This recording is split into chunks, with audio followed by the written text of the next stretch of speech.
This week on Arizona Illustrated, learn what it takes to redefine beauty standards and become a top bodybuilder. The hardest part through all of my preps was you kind of feel cut off from your social life. Go behind the scenes as we explore an oasis in the middle of Tucson. How do we get those people who are not gardeners to become passionate about gardens and about nature? Joy is an act of resistance for poet Estella González.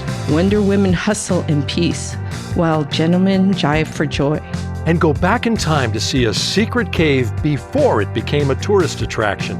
Now the secret is out. The existence of the cave has been announced. The caverns are located in the Whetstone Mountains.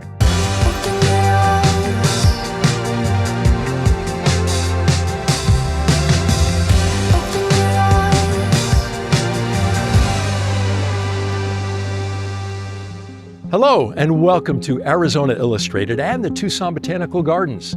I'm Tom McNamara. You know, over the past decade, more and more women are embracing bodybuilding as a lifestyle that extends far beyond competition and aesthetics.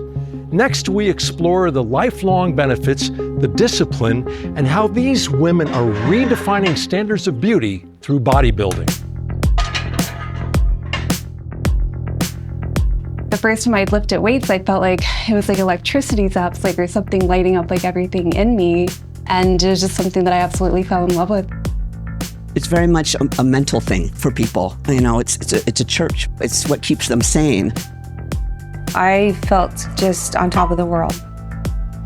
The mindset of doing something every day to help become a better person or to become stronger in a way to honor my body. The work you put in here is the results you get out. I truly believe that it will change your life 100%.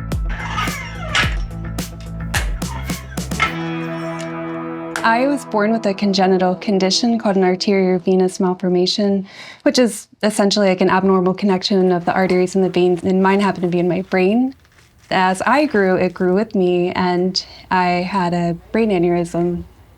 Get into recovery, and I stumbled upon strength training, and it was just something that helped me. I grew up in a bodybuilding family. My dad was a bodybuilder back in the Venice Beach days, so I grew up thinking this was what you did. I've been lifting for about 22 years now, and some of that was just training.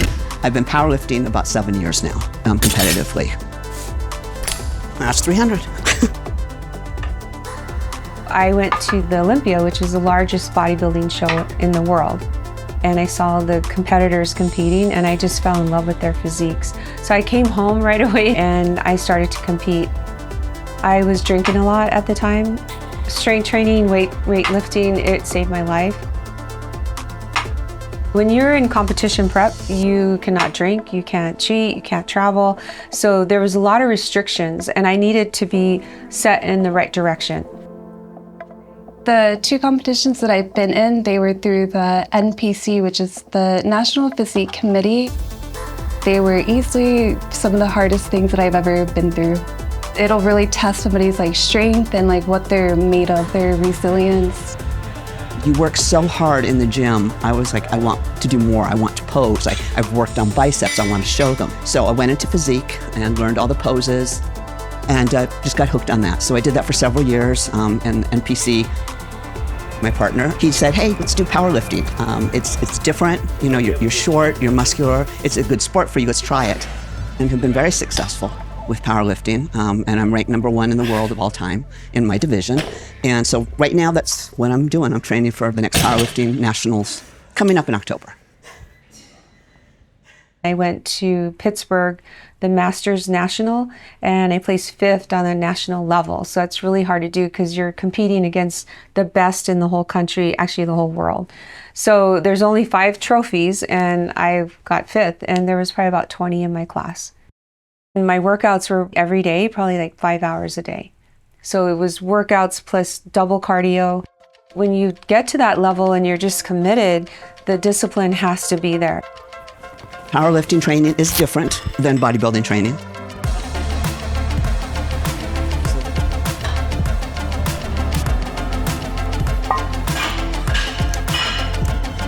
You're always going to want to do strength lifts. Those would be your deadlift, your squat, your bench press. So I'm always making sure I'm hitting that, I'm going heavy. And women need to go heavy. You need to really push the limits on that to build muscle. I'm making sure I'm getting my proteins, my carbs, so I'm strong, my muscles are full. You get to the point you can smell food and you wake up, you smell bread, you dream about what you're gonna be eating. Usually that's the first thing you ask, where are you going after the competition? It's either usually IHOP, pizza, or burgers and fries. The hardest part through all of my preps was you kind of feel cut off from like your social life. You're not going out to eat or going out to drink with all your friends. If you're taking it seriously, there's very little time for like a big social life. And I think that was something that impacted me. Say I went to like a party, like a birthday party, so I'd have to take my meals with me, warm it up, and people thought I was crazy. I have a Hispanic family. Eating is a big part of gathering. They would get upset with me because I wasn't eating with them. A lot of the reasons that women are getting into bodybuilding is because it's been debunked that women get bulky. And I think that many women are just seeing like how we feel it. It's something empowering. Being a woman, strength training, like you do face a lot of like criticism because everybody wants to say something like either you're too skinny or your shoulders are too big or, oh, your legs are going to get too big. Back in Arnold's day, it was mostly for men. And it just wasn't feminine to bodybuild or to be in the weight room with men. If I had a bicep, that just wasn't feminine. And I would get harassed. And you just get used to it. You have to have thick skin in the sport. And usually what I find, the people who are going to critique it, who are doing it, if you look at their profiles, are the people that are sitting there with their Cheetos and their beer and have never been in a gym in their life. Oh, it's because of drugs, or oh, it's because of this, or you want to be a man. No, I want to achieve something. I want to prove to myself I can do something. I do it for me. I don't do it for you. I can put on a cocktail dress like anybody else, and I will have people coming up saying, gee, how do I have arms like that? If I'm training a guy client and I'm like, oh, here, do this weight. And he's like, oh my God. I'm like, oh, I thought that was lightweight. Lift. Everybody, I don't care what age, come in at 70 years old to start lifting. It will make your life longer and more functional. You'll be able to get off the couch when you get older. The person who said, well, I'm 50 years old now, I can't lift, absolutely can. It's very intimidating at first, but then it just becomes very empowering, like knowing that you're doing something for yourself every day and nobody can take it away from you.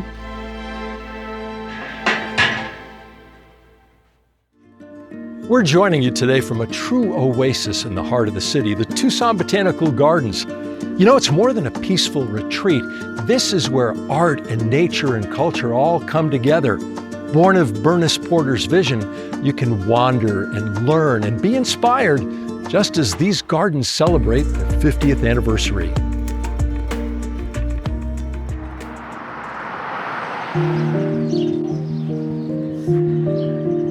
This is one of the few places in town with this much shade, this verdant canopy. The easiest way to describe my job is I'm in charge of the plants and keeping them happy and healthy. One of the things that sets us apart from a lot of our sister gardens is that we are an organic-based botanical garden. So we do not use any petrochemicals. We do our best to not use pesticides. We try to keep as much of a balanced ecosystem as we can. The mission of the gardens is to connect people with plants and nature through art, science, history, and culture. I started at the gardens back in 2002, when the gardens only had about 700 members and a staff of about 15. Today we're at about 6,200 households. In fact, I remember back in the old days, our horticultural budget was about $700 a year. We're happy to celebrate this year our 50th anniversary. What we're celebrating is the day that the city of Tucson turned over the deed of the property to the organization, the Tucson Botanical Gardens. But the story of the founding of the gardens started many years before that with Harrison Yoakum, who started the club, the Tucson Botanical Garden Club, and then the Porter family, whose property we're sitting on. In 1939, Bernice and Rutger Porter built this little house on this property. Mr. Porter was one of Tucson's first nursery owners, and so many of the trees that you see in Tucson were planted by Rutger Porter. Bernice was a naturalist. She studied biology, so it was a marriage kind of made in heaven.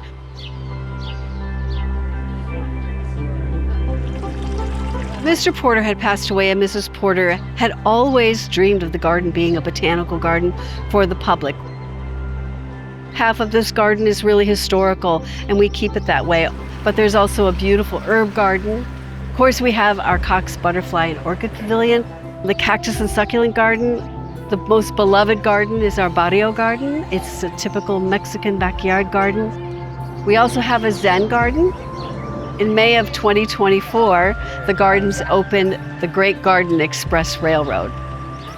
And then we have little sensory ramadas that really give you little pockets. It just gives you a real sense of immersion into that space. We also house 4 galleries with rotating exhibits. We have a cafe on site. This is our new Frida's Garden. At the time she was creating her famous garden in Casa Azul, formal plantings were usually plants from Europe and not from Mexico particularly, or even the Americas in general. So she collected some plants from South America and Mexico for her space, and so that's what we've done in that space as well. The first traveling exhibit, called Nature Connects, it was a Lego exhibit. That was totally transformed the gardens with 1,000 new members, bringing in people who had typically never thought about entering a botanical garden. And I've always said that that's a bit of our job. You know, it's very easy to attract naturalists and gardeners to a garden, but how do we get those people that are not naturalists and are not horticulturalists or are not gardeners to become passionate about gardens and about nature specifically? We're in the Butterfly Magic exhibit. This is the only and first tropical butterfly exhibit in southern Arizona. We've been here since 2004, so this is our 21st year. We house over our season about 300 to 400 butterflies at any given time. They're all from the tropics, so Costa Rica, Malaysia, different parts of southern Africa. The other thing that we do is try and educate people about conservation and get people interested in essentially how these species should be protected in their native habitats. The people that we purchase from are essentially putting that money back into communities and also into conservation efforts. Well, we're in an old janitor's closet that's been converted to our train repair room. The weather here has been very harsh on our trains. We've burned out a number of engines over the summer. I was always good with my hands, so I was a trauma surgeon. Very unrelated. If you're here exploring the botanical gardens and you see a butterfly or a bird or a lizard that fascinates you and you want to learn more, we will likely have the programming that can help you discover more about anything that your eyes can see here at the gardens. One of the programs that we do here is Garden Story Time. It's geared for preschool kids, but all ages are welcome. We have a volunteer who is a professional puppeteer, so we have puppets to help us tell the stories. I work with a range of different populations. The one common theme amongst those populations is that they have some type of therapeutic need, whether that is recovering from an illness or coping with a new life circumstance or dealing with a lifelong disability. I work with those populations to accomplish goals that improve their quality of life and overall level of independence in a garden setting. So we're planting, we're harvesting, we're cooking the food, they're growing plants from seed all the way to maturity. And in the process of doing all those activities, they're working on enhancing their fine and gross motor skills, boosting their ability to communicate, increasing their self-confidence. This has been going on since the 80s, and it's been passed along to various horticultural therapists over the years, and so I luckily got this position. We're 5.5 acres, but we feel so much bigger than that because you come into 20 plus different spaces while you're in this garden. You can always tell the story of plants in a broader, deeper sense by connecting it to other things in the world.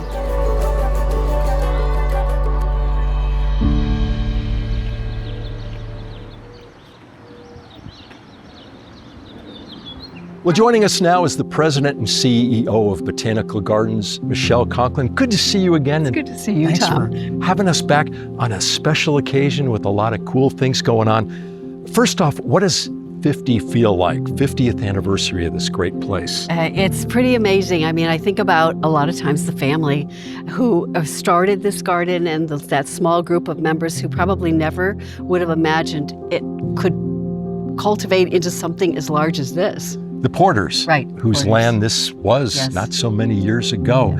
Now, a lot of what you're doing to mark the 50th anniversary is a nod to Frida Kahlo, who was beloved in Tucson. Tell us about that. Oh, well, it's really wonderful. You must remember back in 2016, we hosted the first Frida Kahlo exhibit from the New York Botanic Garden, and then life has a funny way of coming back around to you, and we received a call from the Naples Botanical Garden to acquire the exhibit that was first originated in San Antonio, and we of course said yes, and we thought what a wonderful way to celebrate 50 years by opening a brand new garden and have it be in Tucson permanently. There are a lot of special elements that go into this garden, plants, walls, fixtures and all. Tell us about the process of putting it all together. Right. We did not want to recreate Casa Azul in Mexico City. We want to create the spirit. So you'll see plants that are all native to Arizona. The walls, the pyramid, the iconic Frida and Diego lived here wall, all of those elements are very, give it a bit of authenticity. The Kahlo exhibit is new, so you haven't had a lot of reaction yet, but just to the 50th and the vibe in here now after all these years. Everyone, you can really feel the appreciation for what a public garden can bring to a city and a community. So we're feeling that, and people are excited about Frida Kahlo. Someday there's going to be a 100th anniversary of Tucson Botanical Gardens, and we'd like to come back in 50 years to be there, right? and celebrate with you. What do you think it's going to look like? Well, I do see the future for the garden, as many of our members and board members do. I see it doubling in size on property. I see a children and family garden that's at least 2 acres. I see a dedicated youth education facility just for children, because children will learn to protect the things that they love. We hope everyone in town gets down here and out of town gets down here for the 50th this year. A lot of great things planned. I'll see you again February 21st. It's a Saturday. You're bringing back all the former directors of Tucson Botanical Gardens for a very special event, and we're all looking forward to it. So thank you. Thank you for being here. Next, in our ongoing collaboration with the Poetry Center, Estella González reads Everybody Dance, which reimagines disco as more than music, but as joy, healing, and resistance. She calls out patriarchy and predators and spins a world where girls dance freely, families heal, and culture shines. Disco's back, never sucked. Unlike patriarchy and pedos, both farted deep into ripped slits of plastic-covered hells.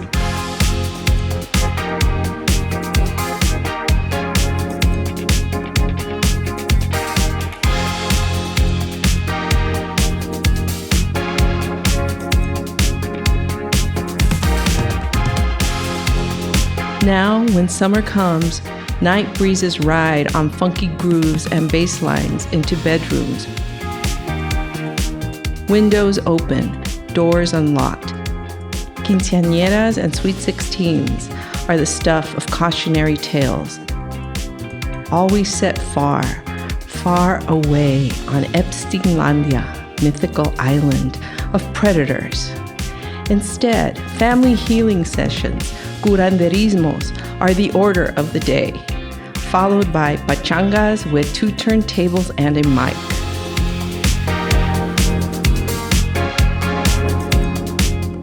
On weeknights, first-gen daughters strut to college libraries, funk blasting through headphones, a kukui between buildings, a flasher among library stacks, vanished.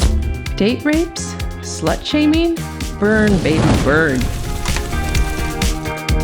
No more unwanted close encounters. No need for keys thrust between fingers like Wolverine. Tonight, Wonder Women hustle in peace, while gentlemen jive for joy. Saturday night fevers mean mamas and tias wish daughters and nieces feliz dancing.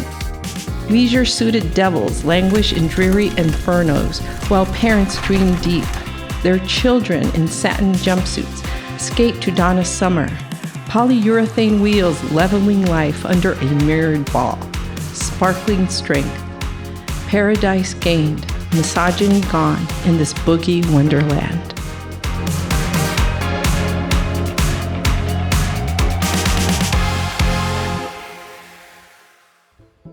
Back in 1974, a pair of hikers went looking for a cave in the Whetstone Mountains and found it, but they kept it a secret until the 80s. That place has now become one of the most popular tourist attractions in southern Arizona. Here's the story of the secret cave from our recently digitized archives.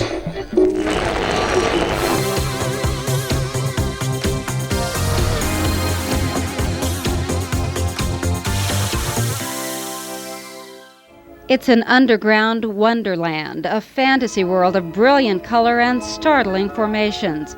Truly, pictures speak louder than words.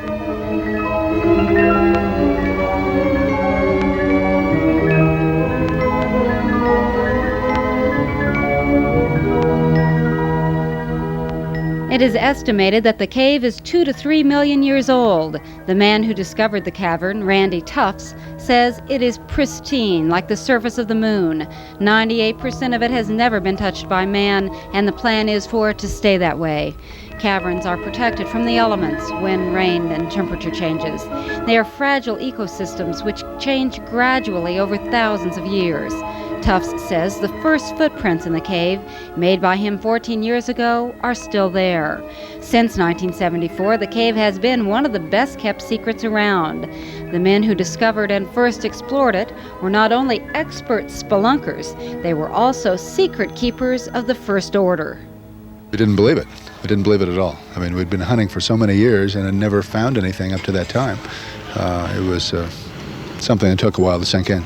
I'd call it the Oak Creek Canyon of caves. It's probably about the same size in some respects. It's very colorful and a gem. Well, unless you can implement something like state parks, the way to protect it is through secrecy. And it was pretty easy to just not talk about it. But now the secret is out. The existence of the cave has been announced. The caverns are located in the Whetstone Mountains, just a few miles outside of the community of Benson. The exact location has not been disclosed for fear of vandalism, even though there is a guard watching the entrance 24 hours a day. The caverns are destined to become a major tourist attraction, and there is no question that they will dramatically impact the community of Benson. The question is how Benson will deal with its economic good fortune while at the same time guarding the integrity of the caves. It's obviously going to change from one of moderate tourism to one that is focused on tourism. A lot of excitement, and everybody is just tremendously interested, curious, and fascinated that it's been here for so long and that nobody's known about it. The concern over vandalism is real. Evidence of that can be easily found in other caves. Ken Travis is director of state parks. People want to take a stalactite home with them. And they'll crumble after some time because the stalactites and stalagmites are kept the way they are by the moisture. So if they take them out, eventually they crumble and you've lost them anyway. Dick Verdon is assigned to guard the cave. Just trying to protect it. It's too valuable a resource to have it vandalized. But being the guard does not necessarily mean a trip inside the cave, not yet anyway. My turn's coming. Word of the cave reached members of the state legislature, and the result was the passage of Senate Bill 1188. The bill creates a land acquisition fund from state park user fees. The first purchase would be Kartchner Caverns. The Arizona Nature Conservancy has negotiated an option to buy the property for $1.6 million, then to hold the 550 acres until there is enough money in the acquisition fund for the state to buy it back. There is, of course, a lot of work that must be done before the caverns can be accessible to the public.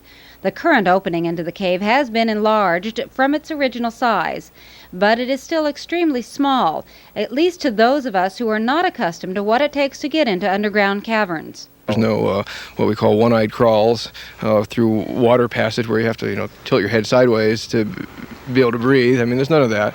It's a fairly accessible cave. The next year and a half, in particular, we're going to be studying the climate of the cave, the environment of the cave, because we have to preserve that. That's what indeed keeps the cave living as we know it, and we have to make sure that we go in surgically, that we don't go in such a way that we kill the patient, as it were. We need to study it and make sure we do it right. Aside from the obvious economic opportunity presented by the caverns to the surrounding area, there will also be excellent educational opportunities. The first to benefit from these will be the school children in St. David. Kept this thing secret for so long. It's kind of amazing to be in a room with 300 people in it and talking about it. It's a real shift for us. But the discoverers met with students at St. David High School this morning to talk about the cave and answer questions. There's like bacon stalagmites. How do those form? There'll be a little crack where water will drip, a little drip of water, sort of dribbling down the ceiling, deposits a little bit of calcite, and it does that for thousands and thousands of years, depositing little bits along the curve of the ceiling, and out grows what we call a bacon formation. It's usually about 1/4 of an inch thick. Through mineralization on the surface, you'll get banding colors, and then when you backlight it, because it's so thin, it's translucent, and it looks like bacon. Kartchner Caverns is named for the family on whose land the cave is located. It is a large family. Rex Kartchner is just one of a dozen children raised by the late Jake Kartchner.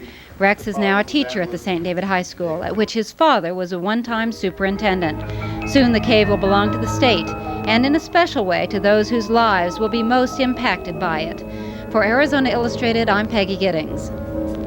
Thank you for joining us for Arizona Illustrated from here at beautiful Tucson Botanical Gardens and Frida's Garden. I'm Tom McNamara, and we'll see you again next week.